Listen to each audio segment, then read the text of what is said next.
რაც შეეხება ჯანდაცვას, ალბათ ერთადერთი საქართველოა მსოფლიოში ქვეყანა, სადაც ჯვარი გვეწეროს ყველას. კიბოთი დაავადებულები ქუჩაში მიტინგებს ატარებენ და ითხოვენ დახმარებას.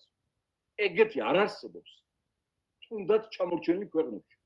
კიბოთი, ონკოლოგიის შეპყრობილ ავადმყოფებს აქვს გარანტირებული მკურნალობა, დიაგნოსტიკა, ქიმიოთერაპია, ოპერაციები, ყველაფერი ბიუჯეტიდან დაფინანსებული.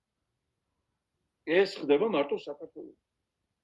ვიცები საცოდაობი და სირცხვილით, რომ აი ასე ვართ გამოჩენებული. არ ვიცი ახლა ვისაც ახსოვს უფროსთაობას 98 წელს ჩვენ პარლამენტში დავაფინანსებიათ ლეიბორისტულმა ფრაქციამ, მაშინ 22 კაციანი ფრაქცია ყავდა, ონკოლოგიური დაავადებების მკურნალობა ბიუჯეტიდან. და 2-3 წელი ეს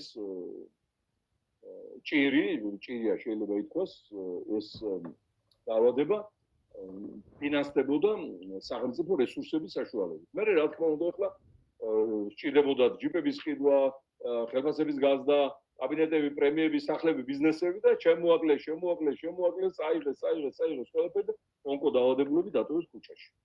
აი ახლა მომწერეს იმ დღეს აქაც თუ გახსოვთ, 15000 უნდა ერთ ნემს რაღაც ონკოლოგიურ დაავადებაზე რომ გაიკეთოს. გამოდის ფაქტურად კლავენ ადამიანებს კლავენ. სიკვდილის ხელში სტოვებენ. ეს რა თქმა უნდა დამთავრდეს ერთხელ და სამუდამოდ. საჭიროა გაიხსნას სახელმწიფო ონკოლოგიური ცენტრი თბილისში ან ისეთ ეკოლოგიურად სუფთა ადგილას, აი ეს დაბინძურებული ეკოლოგია კიდევ ერთ-ერთი სერიოზული მიზეზი და დაბინძურებული საკვები. აი ამ დაავადების გავრცელების, აი ეს ცენტრი უნდა შეიქმნას, სადაც ყველაფერი იქნება აბსოლუტურად სახელმწიფო ბიუჯეტიდან დაფინანსებული, მათ შორის გამოკვლევები თავდაპირველი. მეგობრებო, ონკოლოგიაზე გამოკვლევა რო ჩაიტაროს ადამიანმა, ძალიან ძვირიღის ის MRT და TAT და ანალიზები, რომელიც ზოგი გერმანიაში იგზავნება, ზოგი სად 1000-ობით ლარი.